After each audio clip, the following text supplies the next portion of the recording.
एक दिन एक राजा का दरबार लगा हुआ था। सर्दी के दिन थे, इसलिए राजा का दरबार खुले में लगा हुआ था। राजा की सारी प्रजा सुबह की धूप में बैठी हुई थी। राजा के सिंहासन के सामने एक शाही मेज रखी हुई थी और उस पर कुछ कीमती चीजें भी रखी हुई थी। उस समय राजा के दरबार में एक व्यक्ति आया और उसने राजा से कहा कि मेरे पास दो वस्तु है और मैं हर राज्य के राजा के पास जाता हूँ, अपनी दोनों वस्तुओं को उनके सामने रखता हूँ, पर कोई भी उसे परख नहीं पाता है। मैं विजेता बनकर घूम रहा हूँ, अब मैं आपके राज्य में आया हूँ। राजा ने उसे थोड़ा और अपने करीब बुलाया और उनसे पूछा कि वो दो वस्तुएं कौन सी हैं। उस व्यक्ति ने वो दोनों वस्तुएं राजा के उस कीमती मेज पर रख दी। वो दोनों वस्तुएं दिखने में एक समान थी, उनका आकार, रूप, रंग सब कुछ एक जैसा ही था। राजा ने देखकर कहा कि ये दोनों वस्तुएं तो एक समान हैं। तभी उस व्यक्ति ने कहा कि हाँ, देखने में ये दोनों एक समान हैं, पर वास्तव में ये दोनों बिल्कुल अलग हैं। इनमें से एक बहुमूल्य हीरा है और दूसरा कांच का टुकड़ा, लेकिन दोनों देखने में एक जैसी ही लगती है, इसलिए आज तक इन्हें कोई परख नहीं पाया है। उस व्यक्ति ने राजा से कहा कि आप में से कोई मुझे ये बता दो कि इनमें से बहुमूल्य हीरा कौन सा है और कौन सा कांच का टुकड़ा है, तो मैं हार मान लूंगा और मैं बहुमूल्य हीरा आपके राज्य की तिजोरी में जमा करवा दूंगा। किंतु शर्त यह है कि कोई भी उसे पहचान नहीं पाया तो आपको इस हीरे की जो कीमत है वो मुझे देनी होगी। राजा ने कहा, मैं तो उसे नहीं परख पाऊंगा।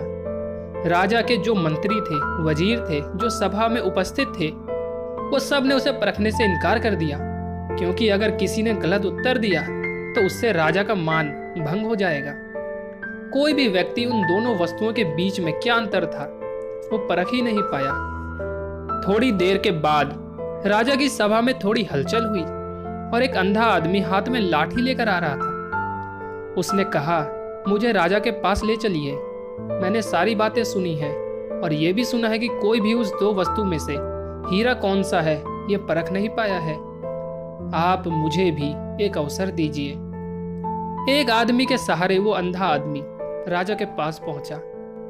उस अंधे आदमी ने राजा से कहा कि मैं तो जन्म से अंधा हूं, पर फिर भी एक मौका लेना चाहता हूं, जिससे मैं भी एक बार अपनी बुद्धि को परख सकूं। हो सकता है मैं सफल भी हो जाऊं, और यदि मैं सफल ना हुआ तो आप तो पहले से ही हीरे हारे हुए हैं।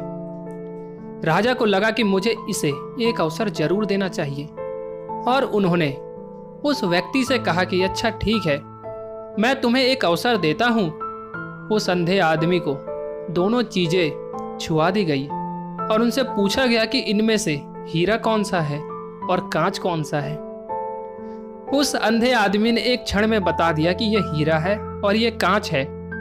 जो आदमी इतने सारे राज्य को जीत कर आया था वो नतमस्तक हो गया और बोला कि आपने बिल्कुल सही पहचान की है। धन्य हो आप, मैं ये हीरा आपके राज्य की तिजोरी में दे रहा हूँ। सब लोग बहुत खुश हो गए और जो आदमी आया था वो भी खुश हो गया कि आखिर कोई तो परखने वाला मिला। उस आदमी ने राजा से और सभा में हाजिर सभी व्यक्ति ने उस अंधे आदमी से पूछा कि आखिर तुमने कैसे पता किया कि हीरा कौन सा है और कांच कौन सा है। उस अंधे आदमी ने कहा कि सीधी सी बात है, हम सब लोग धूप में बैठे हुए हैं।